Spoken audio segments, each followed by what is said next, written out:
Hi, welcome to Attainable Green. I'm Jess, and today we're going to do an update on my catasetums for the month of November. So this month the weather definitely cooled down and I don't have to deal with spider mites anymore. A lot of the leaves on my plants have started to fall off, which means dormancy is coming on fast and the leaves are falling at a faster rate. This month is really exciting because my Cloecia gray stun crossed with Mormodi's jumbobachia is starting to spike.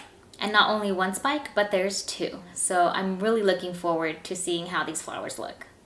The three plants that were forced into dormancy last month are faring very well. The Catasetum John Porchett is in full dormancy, and the bulb is really tiny, and it's kind of starting to shrivel a little bit, but I'm not too concerned. The Catasetum gray stun crossed with tigrinum is also in full dormancy. Since the leaves of this plant was cut off, it is slowly going into dormancy.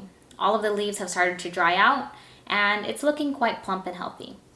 The Catasetum upper echelon crossed with psuedobulbs is also in dormancy. It seems to be fighting it a little bit as not all the leaves have been turning brown, but I think it'll get there. My Cloecia Alexandra Sava is in full dormancy. All of the leaves have fallen off and now it's completely dry. The pseudobulb this year is slightly smaller than last year, and I think that's because it wasn't hydrated due to the moss and leca setup. So I know for next year, this one is going into full moss.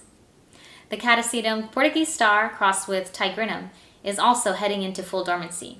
It has one leaf left, and I'm just going to leave it alone. It won't be getting any more water until new growth starts. All of the other catasetums are definitely heading towards dormancy.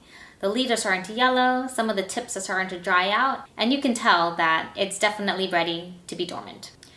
There's a couple of days of rain headed this way, and I know that these ones need to stay dry. So I'm going to be covering them so that they will stay dry during the rainy season, but still get the cool temperatures and sunlight they need.